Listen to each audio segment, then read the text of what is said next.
ka-crab-bake, tayo po ngayon ay mag-start sa ating pong soft shell crab. Okay, gusto ko pong i-share sa inyo paano po i-process para mabilis po tayo magkaroon ng soft shell crab.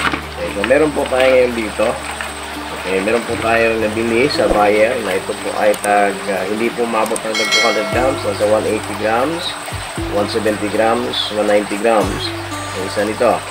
So, meron po tayo dito ngayon. Ilan-ilan, we have 1, 2, 3, 4, 5, 6, 7. Itong pito na to ay ipa-soft shell po natin. So, from 180 grams, okay, document natin to pag mold niya kung gaano pa kalaki ang molten ang kilo na inabot niya yung pag nagmo-mold na siya. Galing po dito sa hard shell. So, ito po ay tanggalan natin ng mga galamay para mabilis po silang mag-mold. Okay. So, document natin yan. Basta ito ay hindi po umabot. Ang pinakamataas na sa atin dito ay 190 grams. Ito po, hindi malaki-laki. Hindi po umabot ng 200 grams. So, natin pong i-document yan, no? Paano bang kalabasan. So, we try sa ating pong soft shell crab at magkaroon din tayo ng mga buyers po soft shell crab kasi masarap po yung soft shell crab, kain lahat eh. So, ito na po. Natanggalan po natin ang tali. Ito po ay 180 grams. Atin po itong ipamold. So, para mabilis po sila, tulungan po natin siya mabilis mag-mold. Okay. Tatanggalan po natin ito ng paa. Okay. Yung pong pagtanggal ng paa, sinisipit po ito, iniipit po natin itong galamay na to para masaktan sila yung kusa niyang bitawan. Kasi pag hindi niya kusang bitawan yan, magkaroon ng lamat po dito, mamatay po yung mga yan. So, ang technique dyan is silin mo ng layis yung kanyang paa para bitiwan niya. Look na to. Oh.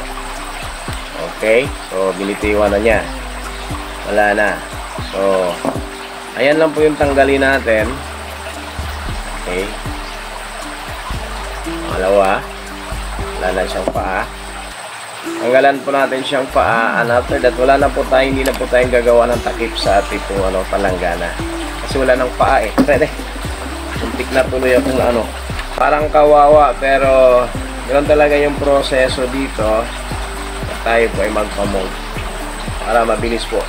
Kasi pag nag-mold yan, kompleto yan, babalik ulit yung kanyang mga paa, brand new niyang paa. Okay, ayan, kawalan na. Yun lang po, no? Isil. Ayan. Kung gusto niyang bibitiwan kasi nasasaktan yan. Isil. Okay. So, yan pa. Okay. Tapos meron na lang dalawa.